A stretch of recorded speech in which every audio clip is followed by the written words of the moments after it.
no era solamente la problemática de una familia, sino que era de muchos, y que la problemática era multidimensional.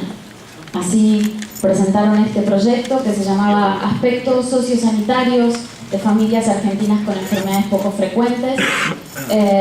Yo fui la becaria médica, y una trabajadora social, y se hicieron 323 encuestas, ¿sí? A 323 familias. Se eligieron 12 enfermedades, y de las 12, una fue la enfermedad de distrofia muscular de Duchenne. Entonces ahí, bueno, contactábamos a quien eran los referentes nacionales en la temática, y contactamos a Lidia y Alberto, y muy generosos, compartieron, sus pacientes, y le preguntaron si queríamos participar de esta encuesta. De ese trabajo, que ahora después les voy a contar algunos resultados, surgió, los primeros lineamientos en el año, esto fue 2008, más o menos 2007, y en el 2009 surgieron las primeras reuniones con algunos legisladores para poder impulsar la Ley Nacional de Enfermedades Poco Frecuentes. Así que participamos en la cocina de eso, y en el año 2011 tuvimos la Ley Nacional 26689, que es la de enfermedades poco frecuentes. Yo me fui a formar afuera, y cuando volví en el año 2012 me convocan desde el Ministerio de Salud de la Nación, dado que había que poner en práctica lo que decía la Ley Nacional. Y empecé a viajar por las provincias, y cuando llegaba ante un secretario de salud y decía, bueno, se me era hasta difícil poderles hacer entender de qué venía a hablar, porque si yo venía del Ministerio de Salud a hablar de Chagas o de tuberculosis, el otro interlocutor sabía que venía. Pero cuando aparecía en la provincia con el secretario de salud y le decía, bueno, voy a hablar de enfermedad poco frecuente, me miraba y lo primero que me decía, no, acá en la provincia no hay pacientes con enfermedades raras, ¿sí? Entonces, desde el vamos ni podía definirlo, porque el otro interlocutor en la provincia tampoco sabía de lo que estaba hablando. O sea, fíjense qué dificultoso.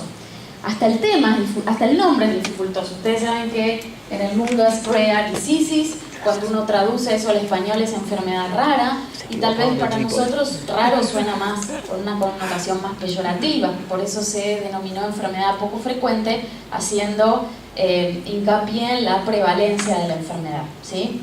Entonces, yo les contaba a estos subsecretarios de salud o secretarios de salud de la provincia que había una ley nacional que definía que en nuestro país una enfermedad poco frecuente es una enfermedad definida por su prevalencia menor a 1 en 2000, que era un nuevo concepto de salud, que las enfermedades eran muchas, aproximadamente 6.000, ¿sí? Y que si bien los pacientes por cada enfermedad son pocos, cuando uno junta el colectivo de pacientes son muchos. En Europa calculan 30 millones y en nuestro país calculamos 3 millones de argentinos padecen de una enfermedad poco frecuente, ¿sí? Entonces, cuando llegaba a la provincia o con alguna autoridad de salud, venía como a desmitificar un concepto que son pocos pacientes, el costo en salud es poco, y cuando uno mira ese colectivo de pacientes, 3 millones equivale a la provincia de Santa Fe entera. Entonces, cuando uno mira ese colectivo de pacientes, se da cuenta que el impacto es muy grande a nivel de salud, ¿sí? Entonces, me inventé esta diapositiva, ¿sí?, para los legisladores, y le decían que eran pacientes que no necesariamente entraban a la consulta del neurólogo infantil o del genetista. Llevaban al pediatra diciendo, mi hijo se cae, mi hijo no camina, camina raro, ¿sí?, mi hijo no tiene tanta fuerza. Es decir, eran síntomas comunes, no tenía que aparecer una enfermedad rara con un niño de 2 cabezas para decir el paciente tiene una enfermedad rara. Y que la primera puerta de entrada al sistema de salud era la atención primaria.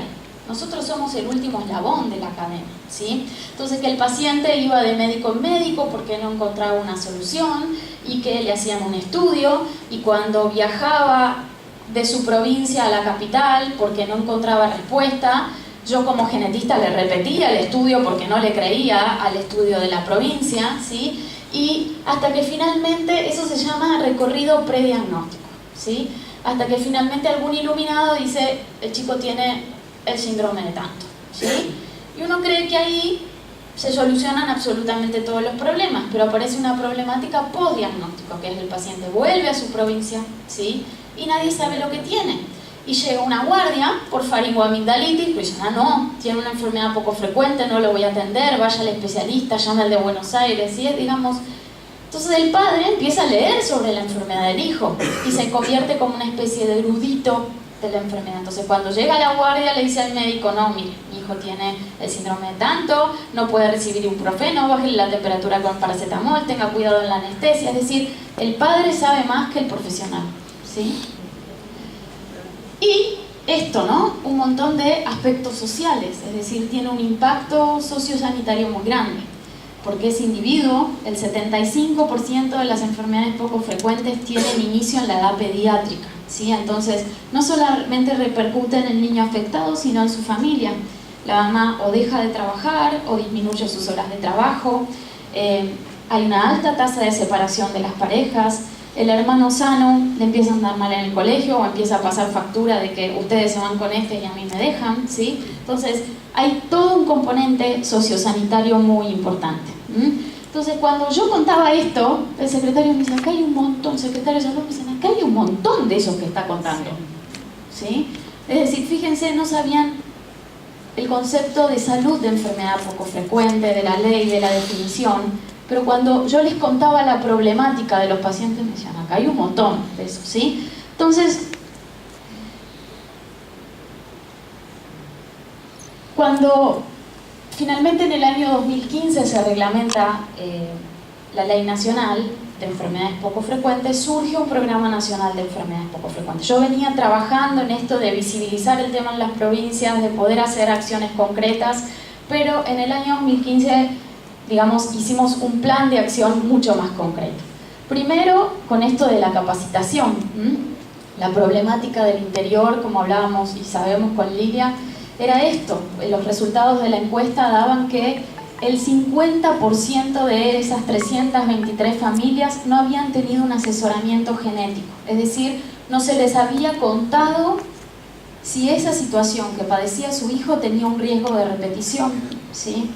Más habían recorrido, desde que habían comenzado los primeros síntomas, más de entre 5 a 7 especialistas hasta lograr un diagnóstico, porque en las provincias no se sabía lo que tenía. Entonces, una de las cosas fundamentales es la capacitación. Uno no diagnostica lo que no conoce, ¿sí? Y no la capacitación del súper especialista, no podemos capacitar al neurólogo infantil, pero yo trato en mis charlas de llevar la enfermedad poco frecuente y las anomalías congénitas a la atención primaria. Digamos, es el pediatra, es el médico comunitario el que está con la familia y puede identificar que a ese chico le pasa algo. Es decir, no es necesario que el paciente llegue al súper especialista. A esa gente hay que capacitar, al que está en el primer nivel de atención, ¿sí? Por eso, el año 2015 hicimos un ciclo de conferencias, ¿sí? En la gestión anterior surgió un plan que se llama Cibersalud. Cibersalud es un sistema de telemedicina. Fue una política pública desempeñada entre el Ministerio de lo que era el Ministerio de Planificación y el Ministerio de Salud. Se colocaron 320 equipos en todo el país. La mayoría están en los principales hospitales públicos a nivel nacional. Es decir, en el hospital hay una sala de conferencia con una tele muy grande y un auditorio como este, ¿sí? Y cada hospital lo tiene. En el año 2015 hicimos algo más formal, invitábamos a un referente de una enfermedad poco frecuente y se conectaba la gente, ven las ventanitas que están del lado izquierdo, desde las provincias los médicos se conectaban según el tema. El año 2016 le dimos un giro. Lo hicimos para médicos en formación, es decir, los semilleros, porque tal vez el médico grande iba, se sentaba, escuchaba la charla y se iba, y nos parecía que los médicos jóvenes, ¿sí? los residentes, los que se estaban formando, tenían que conocer eso. El 2015 hicimos 30 charlas, este año 2016 fue distinta la dinámica. Al grupo de residentes les dábamos un caso clínico, ¿sí? ¿Por qué? Desde la práctica, es decir, el paciente no viene con el cartel como hicimos en el 2015, tengo un cuadro muscular que se llama distrofia muscular de Duchenne, no viene con ese cartel, viene diciendo me pasa esto. Entonces en el 2016 convocamos a residentes de pediatría, de medicina familiar y les dimos un caso clínico. A los 15 días nos juntábamos por cibersalud, ahí ven todos los puntos conectados de todo el país y discutíamos a ver qué les parecía que podían hacer, cómo llevarían al paciente, qué estudios le pedirían. Y no solamente hablábamos de la parte científica, sino que les enseñábamos dónde buscar información, ¿sí? De dónde, digamos, los recursos que el Estado tiene, que a veces uno los desconoce, porque es así, no, somos así, los argentinos, hay muchas actividades y no están visibilizadas. Bueno, tratábamos de decirles dónde pueden mandar los estudios de genética, dónde buscar información, etc. Y bueno, y este año se hizo, obviamente era mucho más detallado porque discutíamos el caso clínico, y al final el paciente terminaba teniendo una distrofia muscular de Duchenne y invitábamos a alguien a que hable del tema como para cerrar la charla. Eso lo hicimos de mayo a la última fecha. Y después capacitaciones presenciales, ¿sí? Esto que yo les digo, llevar las enfermedades poco frecuentes a la atención primaria, convocar maestros, terapistas ocupacionales, fisiatras, ¿sí? Todo el equipo de salud, exactamente todo el equipo de salud, porque un paciente con una enfermedad poco frecuente no solamente está en contacto con un médico, tal vez sin diagnóstico está yendo a estimulación temprana, y esa persona uno puede capacitarla para decirle, bueno, mira, tenés que pensar en tal cosa, y a veces son muchos, cuando uno capacita esto, son algunos colegas o otros miembros del equipo de salud que dicen, me parece que este chico, digamos, tiene retraso en las pautas motoras porque me parece que tiene una enfermedad muscular, ¿sí? Bueno, a esas personas también hay que capacitar. Esto fue una capacitación presencial en Villa Mercedes, fueron 400 personas de todas las provincias, vinieron de provincias de vecinas. Ahora el 5 de diciembre replicamos esto en la provincia de Misiones, ¿sí? Y realmente el interés es muy importante. Y otro gran tema que siempre, digamos, manejamos es el tema información. Como ustedes se están dando cuenta, yo no estoy hablando de ninguna enfermedad poco frecuente en específica, ¿sí? Hoy nos convoca las enfermedades musculares, pero esto yo lo cuento en muchas asociaciones y en muchos eventos que nos invitan. ¿Por qué? Porque como política pública lo que uno tiene que mejorar son los recorridos de los pacientes. Eso es un paradigma dentro del Ministerio de Salud, que históricamente estaba la enfermedad de pirulito, hasta que un diputado tuvo un hijo con la enfermedad de pirulito, entonces crea un centro y una ley y un programa nacional de la enfermedad de pirulito, ¿sí? Entonces el Ministerio está lleno de programas nacionales de la enfermedad de tanto, ¿sí? Y eso es venir a patear el tablero, porque uno lo que tiene que hacer es independientemente de la enfermedad, ¿sí? Son líneas estratégicas que mejoren los recorridos de los pacientes, independientemente que sea una enfermedad muscular, una enfermedad ocular, una enfermedad cardíaca o una discapacidad intelectual, ¿sí? Entonces, una de las cosas que siempre hablamos era el acceso a la información, es decir, tener portales donde uno pueda mirar qué es la enfermedad. Lamentablemente, como profesionales o equipos de salud, no podemos saber todo todos, ¿sí? Entonces, cuando un paciente llega a la guardia y dice mi hijo tiene enfermedad de Duchenne, poder mirar en una computadora y saber un lugar digno, aunque sea saber las características del paciente que está atendiendo. Eso le da otra seguridad a la familia, no que, bueno, hacete cargo, vos tenés el hijo con esta situación, ¿sí? Yo por opción llevo un papel que se escribe con enfermedad a cada nieto que voy porque nadie sabe, yo tengo Steiner, nadie sabe qué es, por eso si tengo enfermedad de Steiner termina como si le diría no sé nada. Entonces a cada uno que voy, que llevo, saqué de la revista al tanto Camilo, lo traje, lo pasé a Word y se lo doy a cada uno de los médicos que voy, por ejemplo, al gastroenterólogo de ayer, por un problema de acidez, fui, le dije, me miró como si no hubiera hecho nada, le dejo el papel y que lo lea. Se los regalo. Exacto, pero vos fíjate, nadie sabe nada. pero depende de voluntades, depende de... Claro, exacto, depende de voluntades, depende de tu iniciativa. Yo le digo a cada uno, ¿no? Si tenés tu bibliografía, tenés tus libros específicos, léelo ahí, pero si no, le doy que es un resumen acotado de qué es la enfermedad. A cada uno, fíjate, lo imprimí 20 veces de que lo pasé. Ahora te voy a decir algo de eso, que ella también quería hablar. Pasa lo mismo, tiene distrofia muscular de Duchenne, te quedan mirando como diciendo... ¿Qué es? Pero fíjense que las políticas del Estado tienen que ser para todos. ustedes tienen recursos, como la señora, que dice, no, voy a llevar en el bolsillo algo. Y el que no, en las asociaciones de padres, nosotros vemos la gente que lucha, que tiene recursos para decir, voy a formar para que a otro no le pase lo mismo. Pero el que no, ¿sí? Y ahí es donde tenemos que apuntar, ¿sí?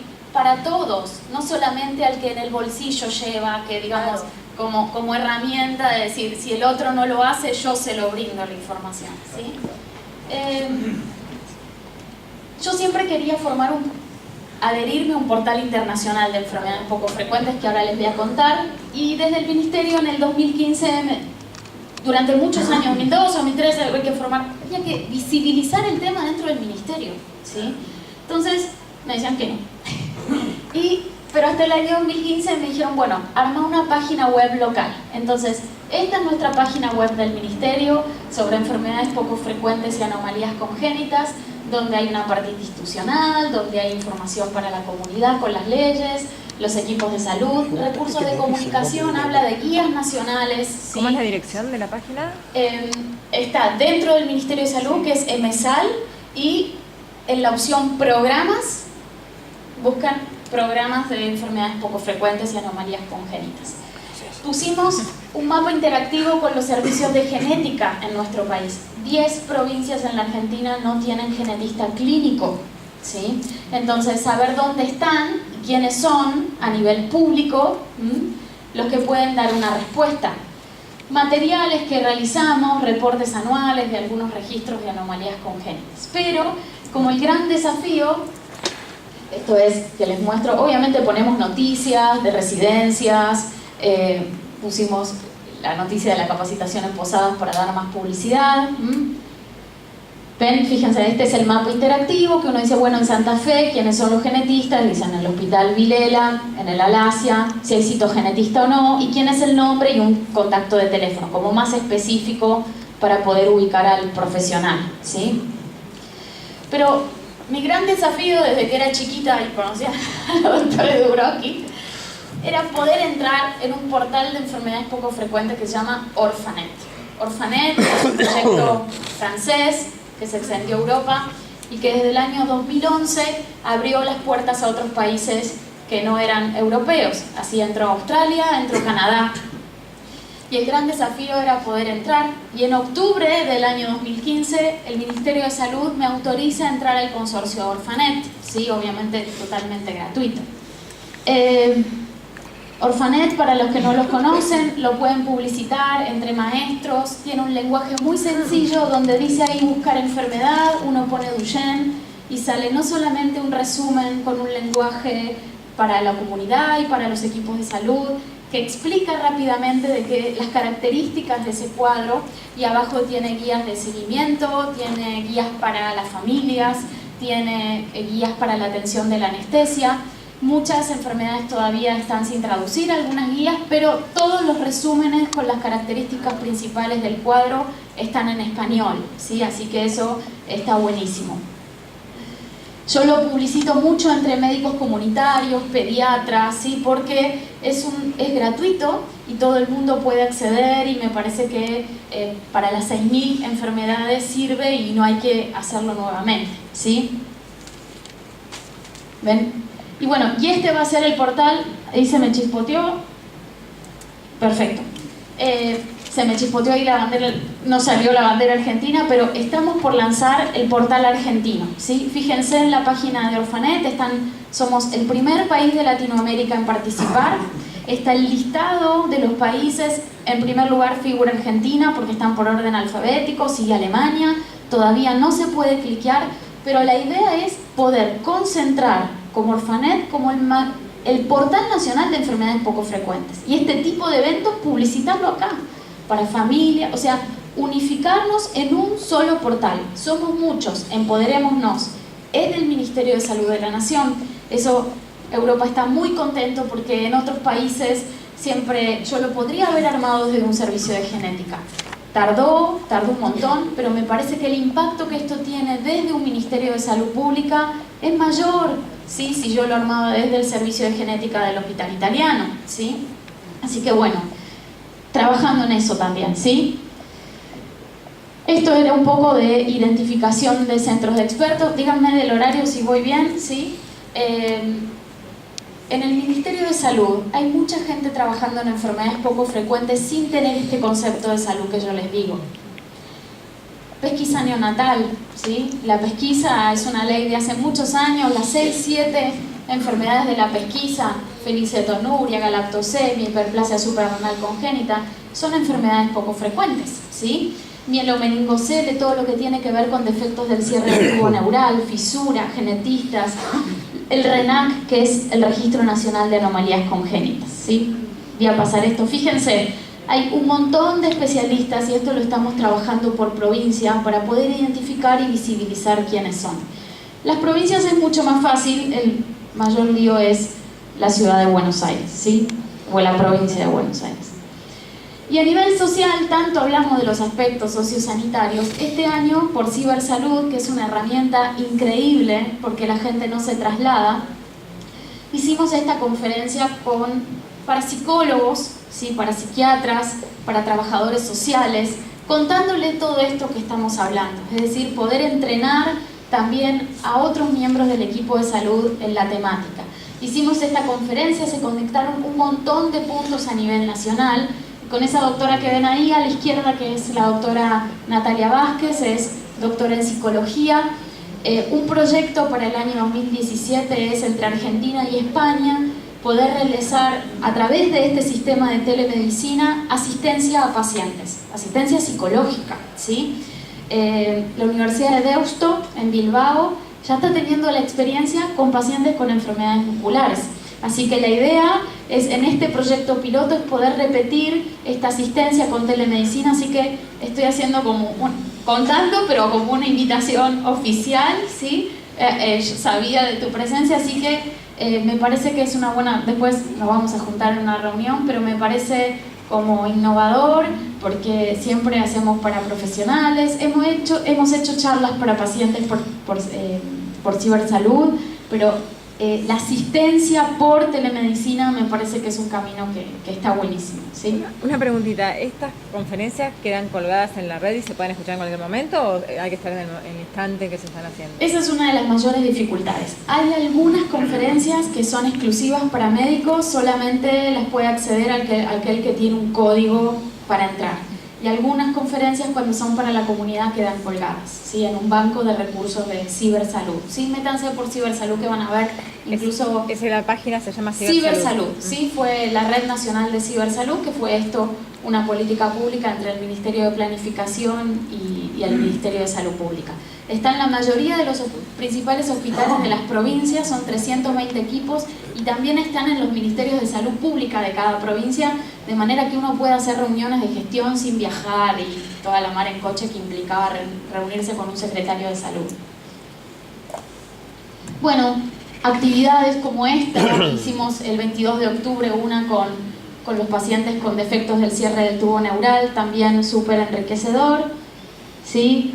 Esta era una de las charlas que hicimos para pacientes, donde son a veces las asociaciones que dicen, mira, traigo al doctor de Estados Unidos, y con mucho sacrificio la sociedad, por ejemplo, de leucodistrofia se había traído, o el síndrome de Angelman, que es un trastorno con retraso madurativo grave, sin lenguaje, con a veces epilepsia también, pero habían traído una persona que se dedica a intención comunicativa, se llama comunicación aumentativa, y tiene todo un proyecto para fonoaudiólogos para poder empezar a hacer hablar a los chicos con Duchenne. Así que, bueno, fue con Angelman, ¿sí? Entonces fue súper enriquecedor porque convocamos a fonoaudiólogos, y tal vez un fonoaudiólogo de Catamarca nunca podía haber tenido acceso a este profesional si no lo hubiese escuchado en esta conferencia, ¿sí? Bueno, y para cerrar, todos los años hacemos algún evento, lo hago visibilizar en el ministerio porque me parece que es la unión de todos a nivel mundial.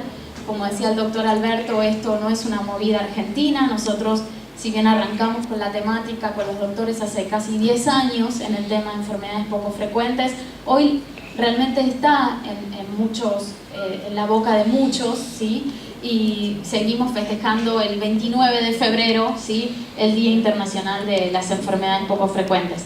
El año que viene, el 2017, ¿sí? Es el final de nuestro carnaval, ese feriado, ¿sí? El martes 28 de febrero del 2017 vamos a estar festejando el Día Internacional de las Enfermedades Poco Frecuentes. Sí, creo que nada más, a ver. Ahí está. Este es el mail del ministerio, que abro yo, ¿sí? Porque se habrán dado cuenta que otras autoridades invitadas del ministerio fueron invitadas a una reunión de gabinete. Yo no soy tan importante, se han dado cuenta. Pero, y cuando hablo de equipo de enfermedades poco frecuentes, acá está el equipo, ¿sí? Trabajo con una trabajadora social que hace una cosa part-time, pero que es excelente, que era Brenda, que también fue becaria del mismo proyecto que participaron los doctores. Así que bueno, cualquier cosa que necesiten o contactar pacientes o proponer cosas también, porque muchas de las ideas que tenemos son de la comunidad. Ese es nuestro mail, epfiac@gmail.com. Así que bueno, muchas gracias.